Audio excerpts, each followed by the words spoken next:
Bismillahirrahmanirrahim. Assalamualaikum warahmatullahi wabarakatuh.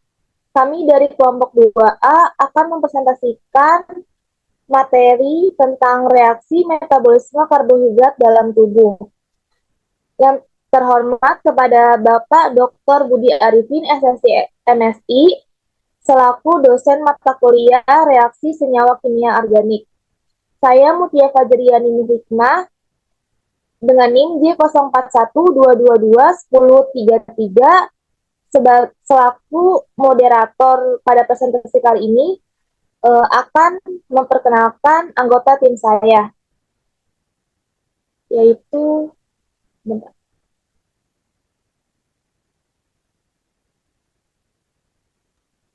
Saya Salma Fadila Rosa Fitri dengan NIM J0412221111.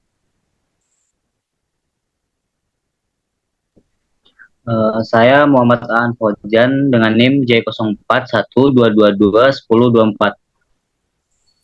Saya Nurhaiza Wadaula dengan NIM J0412221122.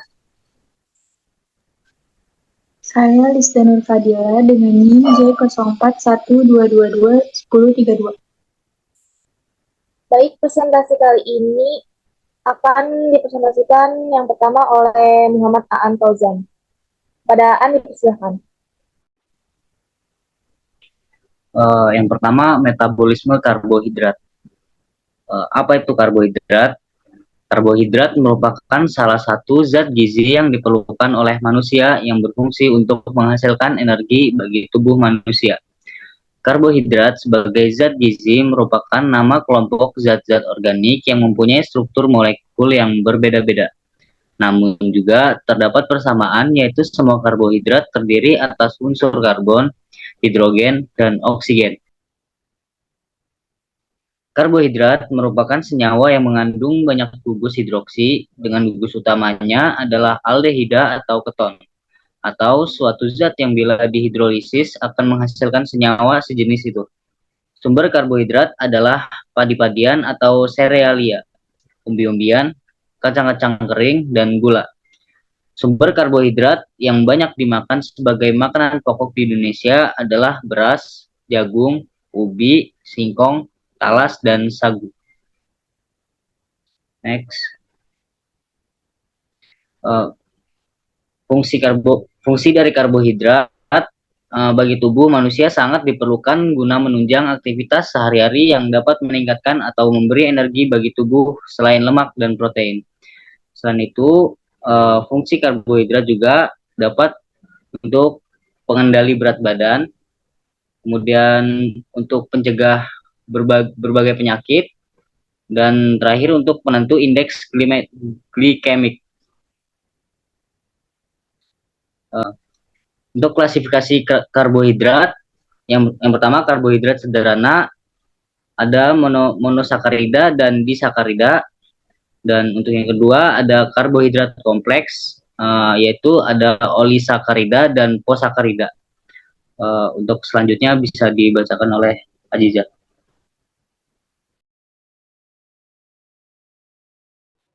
Baik, terima kasih. Selanjutnya ada karbohidrat sederhana. Yang pertama, jenis dari karbohidrat sederhana yaitu monosakarida. Monosakarida sering disebut gula sederhana atau simple sugars, adalah karbohidrat yang tidak dapat dihidrolisis menjadi bentuk yang lebih sederhana lagi. Berdasarkan banyak atom karbon C di dalam molekulnya, monosakarida dapat dibedakan menjadi triosa, 3 atom C, tetrosa, 4 atom C, pentosa, 5 atom C, heksosa, 6 atom C, dan heptosa, 7 atom C. Monosakarida hanya mengandung 1 unit gula, jadi mereka adalah karbohidrat terkecil. Kalau dalam namanya, awalannya mono berarti 1 atau tunggal. Ukuran kecil monosakarida memberi mereka peran khusus dalam pencernaan dan metabolisme. Dan kalau lagi makan karbohidrat dalam bentuk kompleks, nantinya zat itu juga harus dipecah menjadi monosakarida yang sebelumnya dapat diserap di saluran pencernaan. Bisa dibilang, karbohidrat monosakarida adalah unit terkecil karbohidrat yang bisa diserap oleh tubuh. Kalau di antara berbagai jenis karbohidrat yang ada, monosakarida merupakan jenis karbohidrat yang paling sederhana. Monosakarida juga merupakan molekul tunggal yang berfungsi sebagai molekul dasar pembentukan senyawa karbohidrat kompleks. Bagaimana ciri-ciri karbohidrat monosakarida? Yaitu rata-rata tidak berwarna, berbentuk padatan kristal, larut dalam air, tetapi sulit larut dalam larutan nonpolar. Selanjutnya, berikut merupakan struktur dari monosakarida. Secara struktur, monosakarida terdiri atas gugus aldehid dan keton dengan 2 atau lebih gugus hidroksil. Monosakarida yang memiliki struktur gugus aldehid disebut aldosa, sementara monosakarida yang punya struktur gugus keton disebut ketosa.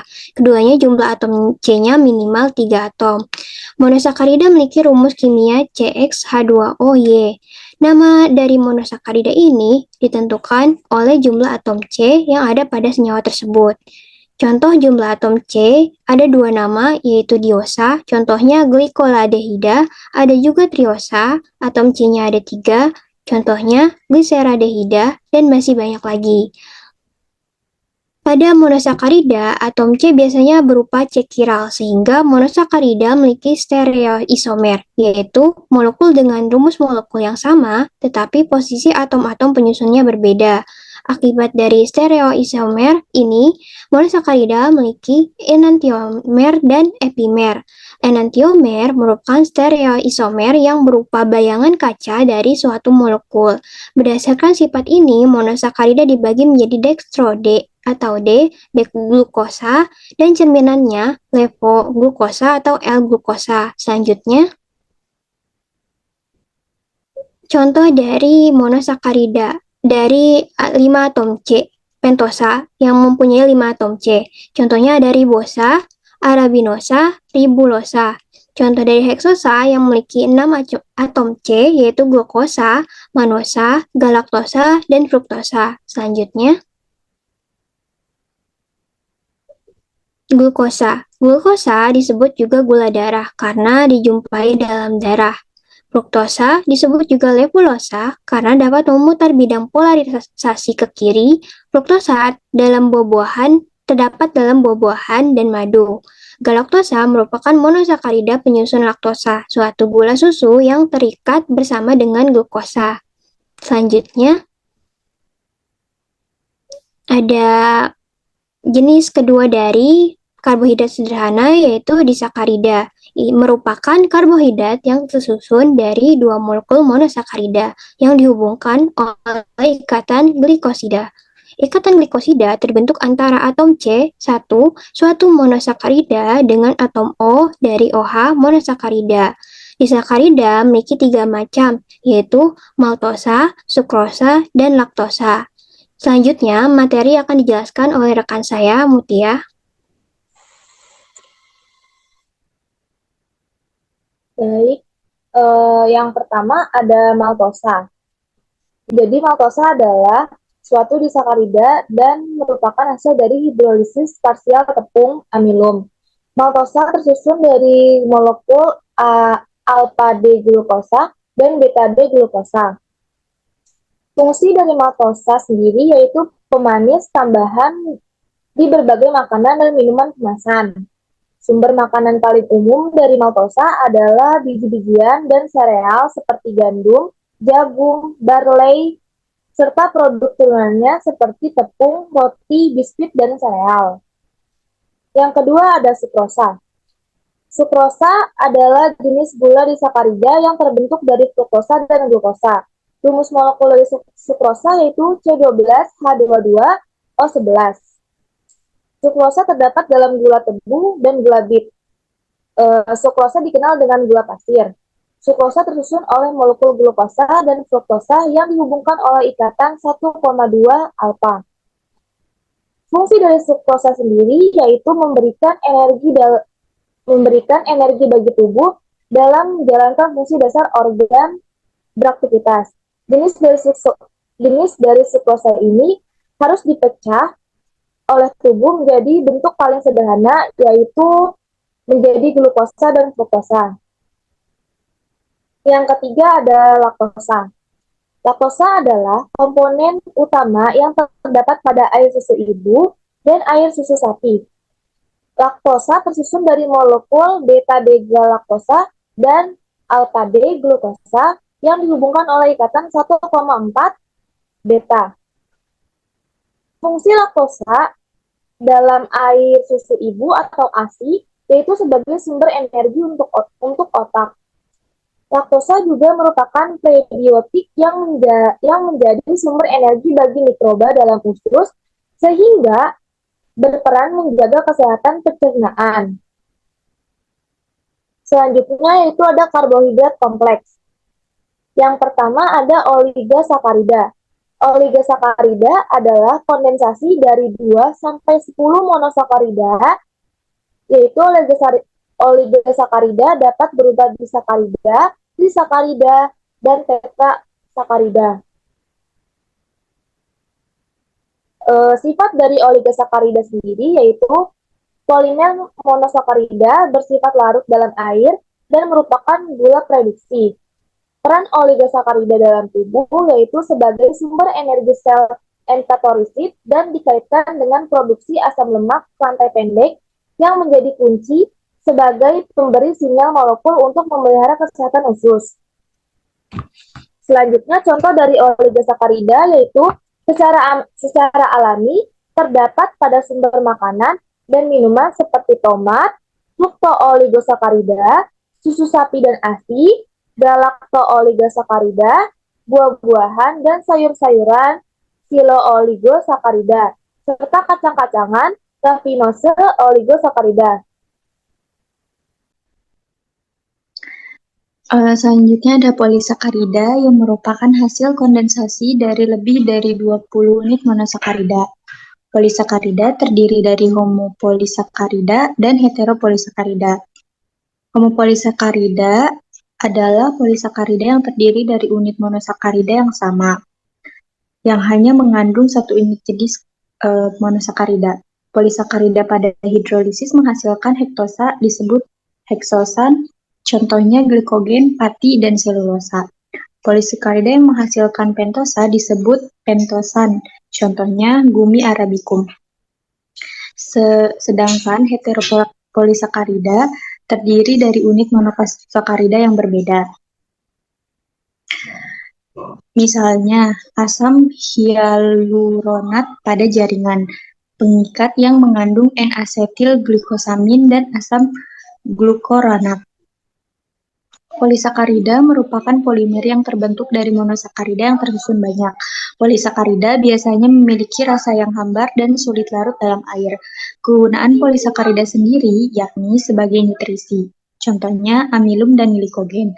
Tak hanya itu, polisakarida juga bermanfaat sebagai zat pembangun seperti selulosa. Kemudian ada jenis-jenis polisakarida. Yang pertama yaitu amilum. Terdapat dalam tumbuhan, terdiri dari amilosan dan amilopektin. Amilosan terdapat polimer rantai lurus dari molekul glukosa. Amilopektin polimer bercabang.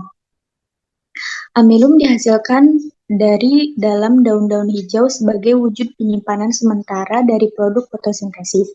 Amilum juga tersimpan dalam bahan makanan cadangan yang permanen untuk tanaman, dalam biji, kulit batang, akar tanaman menahun, dan umbi. Yang kedua yaitu glikogen, adalah polisakarida simpanan dalam tubuh hewan. Struktur glikogen mirip dengan amilopektin, tetapi memiliki lebih banyak percabangan. Manusia dan vertebrata lainnya menyimpan glikogen pada sel hati dan sel otot. Glikogen dalam sel akan dihidrolisis bila terjadi peningkatan permintaan gula dalam tubuh.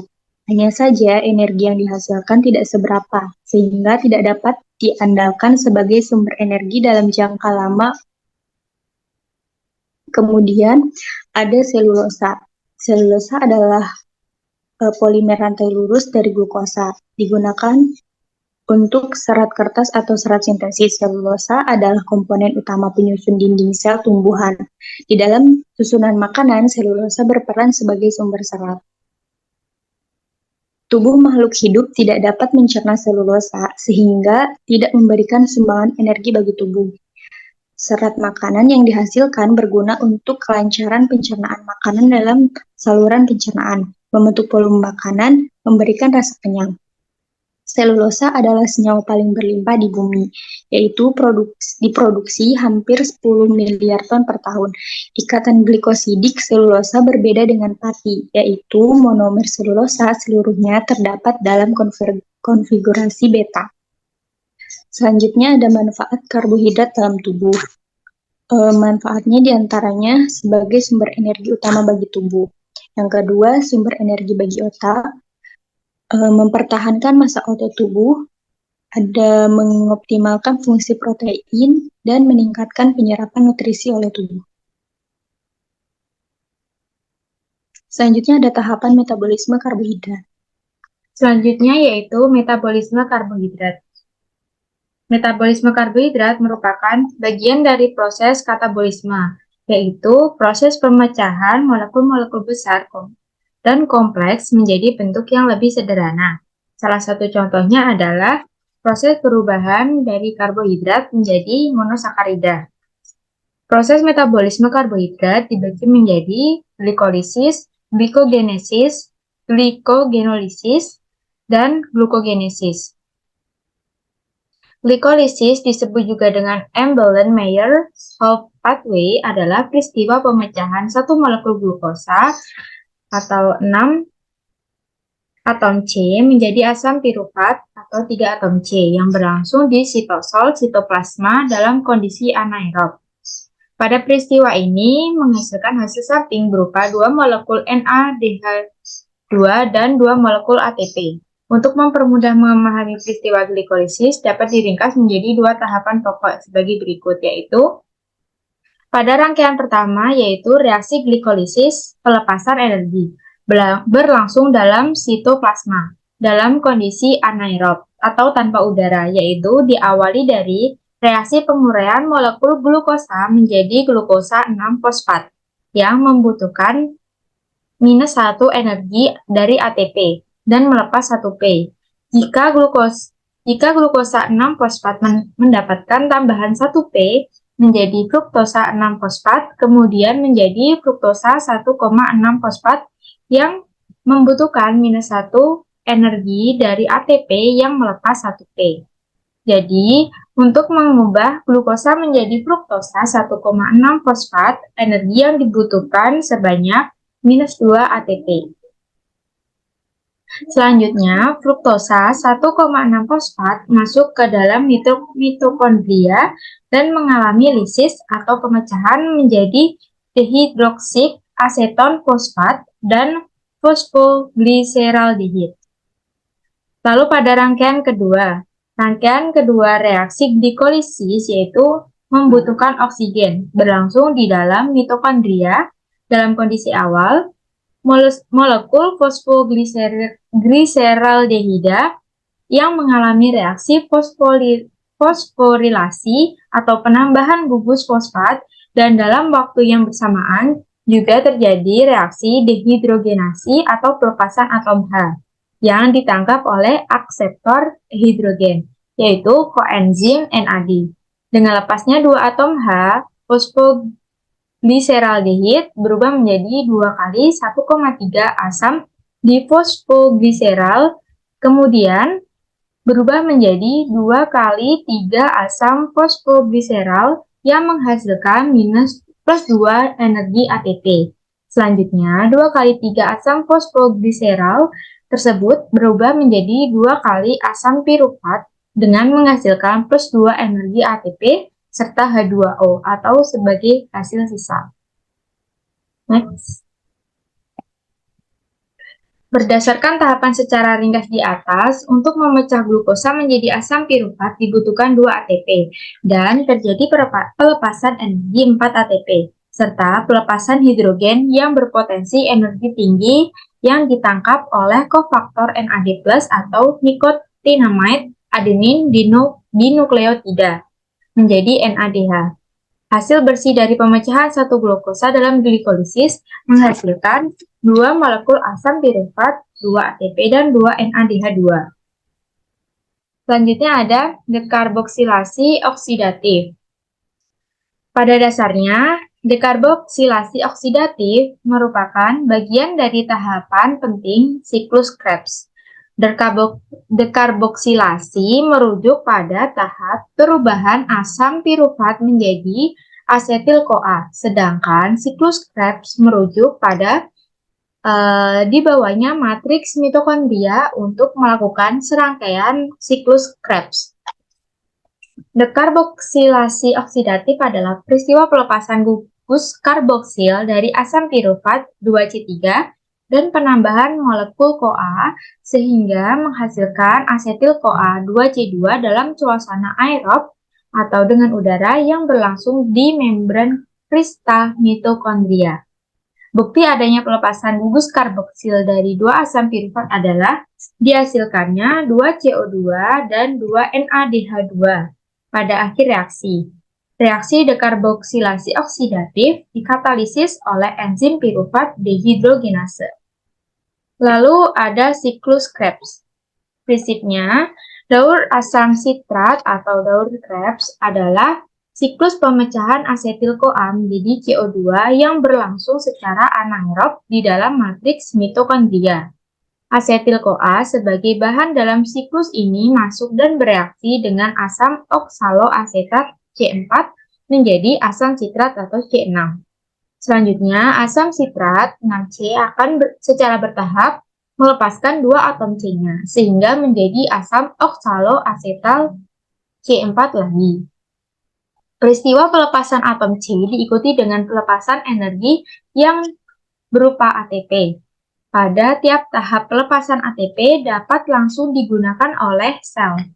Selain ATP, hidrogen juga dilepaskan, bergabung dengan NAD dan FAD atau flavin adenin dinukleotida menjadi NADH dan FADH2. Untuk dibawa menuju sistem transport yang direaksikan dengan oksigen menghasilkan air. Secara ringkas, siklus Krebs terbagi menjadi 8 tahapan, yaitu pada proses pertama yaitu proses pembentukan sitrat. Dalam proses ini terjadi penggabungan antara molekul asetil-CoA dengan oksaloasetat yang membentuk asam sitrat, yang dibantu dengan enzim asam sitrat sintase. Lalu, sitrat yang dihasilkan dari proses sebelumnya akan diubah menjadi isositrat dengan bantuan enzim akotinase yang mengandung Fe2+. Lalu terjadi proses dekarboksilasi atau perombakan pertama kali. Isositrat yang terbentuk dari tahapan sebelumnya dioksidasi menjadi oksalosuksinat yang terikat oleh enzim isositrat dehidrogenase. Pada tahap ini, isositrat diubah menjadi alfa-ketoglutarat oleh enzim yang sama dibantu dengan NADH. Kemudian, suksinil-CoA diubah menjadi suksinat. Tidak hanya dibantu dengan enzim, tahap pengubahan ini dibantu juga oleh Mg2+ dan GDP yang bersama fosfat membentuk GTP. GTP inilah yang diubah menjadi ATP sehingga menjadi energi yang dibutuhkan oleh jaringan tubuh. Pada tahap ini, suksinat akan dioksidasi menjadi fumarat dengan bantuan enzim suksinat dehidrogenase. Lalu pada tahap ketujuh adalah proses hidrasi. Pada proses ini terjadi penambahan atom hidrogen pada ikatan karbon C rangkap 2 sehingga menghasilkan produk berupa malat. Kemudian, malat dioksidasi untuk menghasilkan oksaloasetat dengan bantuan enzim malat dehidrogenase. Kemudian, oksaloasetat akan menangkap asetil-CoA sehingga siklus Krebs akan terus terjadi. Tidak hanya itu, dalam tahap ini juga berupa NADH. Ini merupakan gambaran rinci tentang dari siklus Krebs. Lalu selanjutnya yaitu sistem transport elektron. Transport elektron adalah peristiwa pelepasan elektron berenergi tinggi dari NADH2 dan FADH2 pada glikolisis, dekarboksilasi oksidatif, dan siklus Krebs untuk menghasilkan ATP dan H2O yang berlangsung di membran kristal dalam suasana aerob. Tahap glikolisis dihasilkan 2 NADH2, dekarboksilasi oksidatif dihasilkan 2 NADH2, dan pada siklus Krebs dihasilkan 6 NADH2 dan FADH2. Total NADH2 dan FADH2 yang terbentuk pada 3 tahap respirasi adalah 10 NADH2 dan 2 FADH2. Selanjutnya, 10 NADH2 akan masuk ke dalam sistem transport elektron dan dapat melepaskan 30 ATP. Di sini, 1 NADH setara dengan 3 ATP, sedangkan 2 ADH2 akan melepaskan 4 ATP. 1 FADH2 setara dengan 2 ATP. Hidrogen yang terlepas dari FAD dan NAD selanjutnya akan diterima oleh oksigen dan menjadi H2O. Jumlah hidrogen yang dapat dilepaskan pada transport elektron dari 2 FADH2 yaitu 4H+, dan 10 NADH2 yaitu 20H+. Jadi totalnya ada 24H+. Selanjutnya 24H+ ini diterima oleh 6O2 dan membentuk 12H2O. Pada pembentukan H2O ini, fungsi dari O2 yaitu sebagai akseptor hidrogen.